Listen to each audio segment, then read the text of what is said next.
Banyak yang bilang Andika ini calon gubernur dengan spek presiden. Sebagai mantan Panglima TNI, jelas saja spek dia memang sekelas presiden. Dari semua itu, yang paling menakutkan Mulyono tentu saja citra polisi yang tidak baik dibandingkan dengan citra tentara.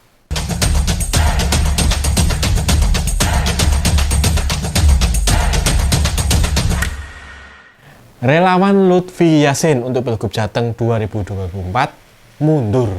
Tidak cuma mundur, mereka pun mengaku diancam dan diserang setelah kemundurannya itu. Lewat akun TikTok @relawanlutfi.solo, para relawan memilih mundur karena mendapatkan tugas menyerang pihak lawan dengan menyebarkan fitnah. Kami sudah tidak nyaman di dalam grup WA relawan yang selalu dipaksa berkomentar menghina lawan politiknya. Kami dipaksa memaki-maki di konten lawan politik Pak Ahmad Lutfi. Mundurnya relawan Lutfi yang berada dalam wadah relawan alap-alap Jokowi ini buru-buru ditangkis oleh ketuanya, mengatakan bahwa relawan Lutfi masih solid bla bla bla bla bla bla. Masalahnya, apakah kita percaya?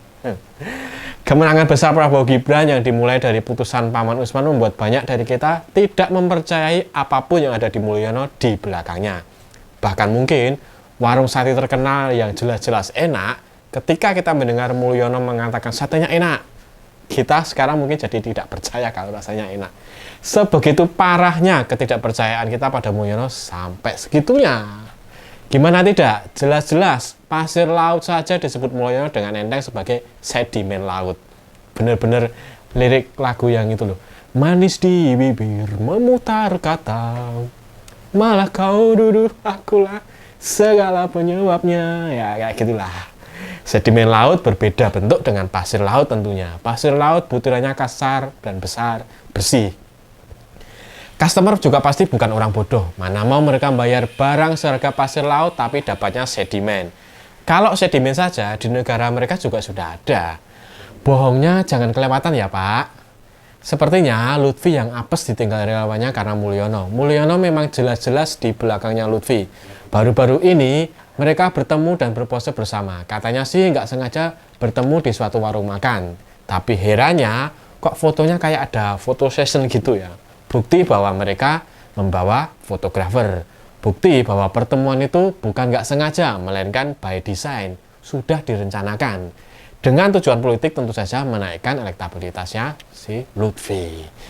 Nanti kalau masih nggak langkat lagi, konon bansos mulai berdatangan atas nama Lutfi. Jurus bansos kayak masa Pilpres kemarin ini patut dicurigai. Berapa sih gaji polisi? Jenderal polisi sekalipun gajinya seumur hidup buat bansos satu kabupaten saja kemungkinan nggak cukup. Kecuali kalau si polisi ini melakukan praktik-praktik ilegal yang mendatangkan banyak duit. Misalnya membackingi pengusaha, judi, miras, atau bahkan mucikari.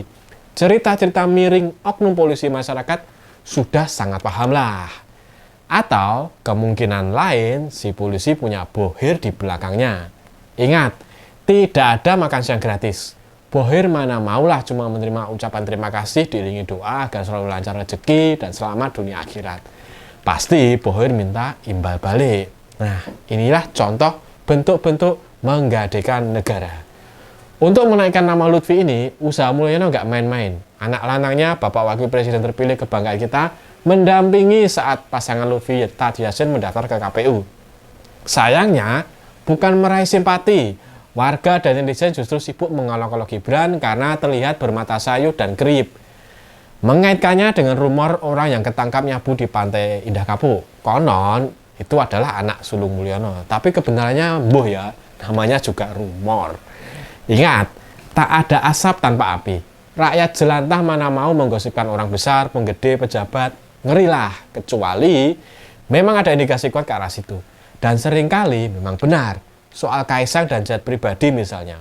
Pada akhirnya, Kaisang pun mengakui bahwa dia naik jet pribadi. Netizen kok dilawan. Mulyono kelihatannya takut karena nama Lutfi terus merosot. Elektabilitasnya baru-baru ini dilansir survei hanya 30%. Sementara elektabilitas pesaingnya, pasangan Rambu Andika Perkasa dan Hendy, sudah tembus 50%. Banyak kasus menyelimuti Lutfi. Contoh kasus di Wadas. Lutfi yang waktu itu Kapolda Jateng bertindak keras intimidasi terhadap warga yang menolak penambangan di Wadas. Warga tersebut sempat ditahan sebelum akhirnya Pak Ganjar selaku Gubernur Jateng membebaskan mereka serta mengantarnya pulang. Tidak cukup di situ, Ganjar pula yang meredakan gejolak di masyarakat. Tapi Mulyono memang kejam.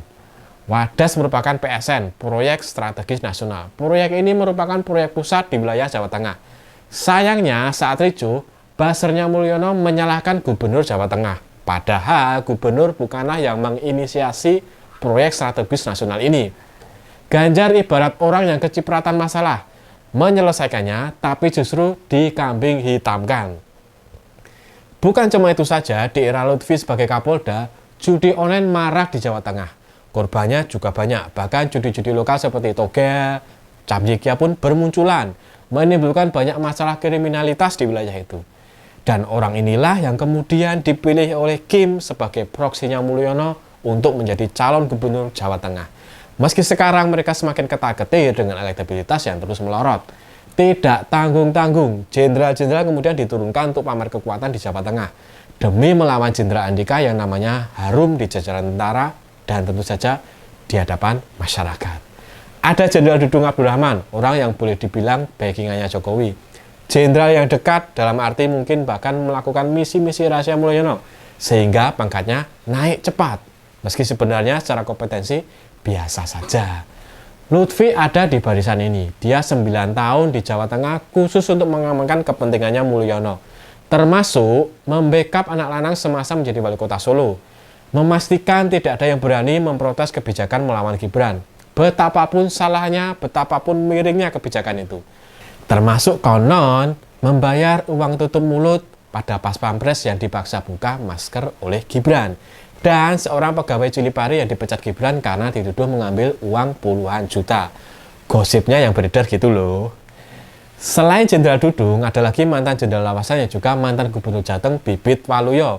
Gubernur yang pernah kena kasus karena ingin menjual Sari Petojo aset milik negara di kota Solo ini yang dikalahkan oleh Ganjar Pranowo dalam Pilgub 2013. Bibit sendiri rekam jejaknya kurang baik di Jawa Tengah. Warga kampung asalnya di Polon Harjo, bahkan pernah jengkel dengan Bibit karena jalan provinsi di wilayah itu bergelombang dan bolong-bolong.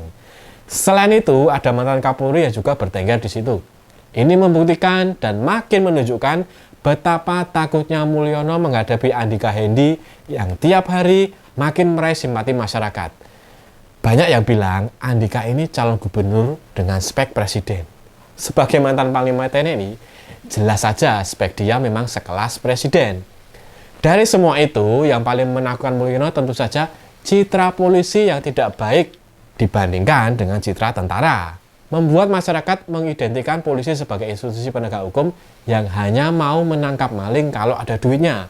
Hobinya cuma tilang mulu, dan tentu saja identik dengan praktek-praktek backing bisnis ilegal. Kebenarannya? Entahlah. Tapi itulah image yang selama ini ditangkap oleh masyarakat. Belum lagi tindakan-tindakan represif yang dilakukan oleh polisi, termasuk yang terbaru menyemprot gas air mata pada pendemo. Dan ternyata ini selalu dilakukan setiap ada kerumunan massa yang dianggap berpotensi rusuh. Hanya sedikit menggunakan pendekatan dialog atau mengedukasi masyarakat sebelumnya tentang tata cara mengungkapkan pendapat yang santun dan tertib. Beda dengan polisi, tentara selalu ada di hati masyarakat. Setiap gotong royong, tentara pasti membantu dengan enteng tanpa meminta apapun. Rokok pun tidak. Babinsa selalu menjadi jujukan di kampung ketika warga punya masalah. Dan masyarakat kita yang merindukan orang yang kuat tapi tetap lurus dan mengayomi pasti selalu patuh dan hormat pada tentara. Apalagi yang berprestasi seperti Andika. Itu saja dari saya, kurang lebihnya mohon maaf. Salam POV, point of view.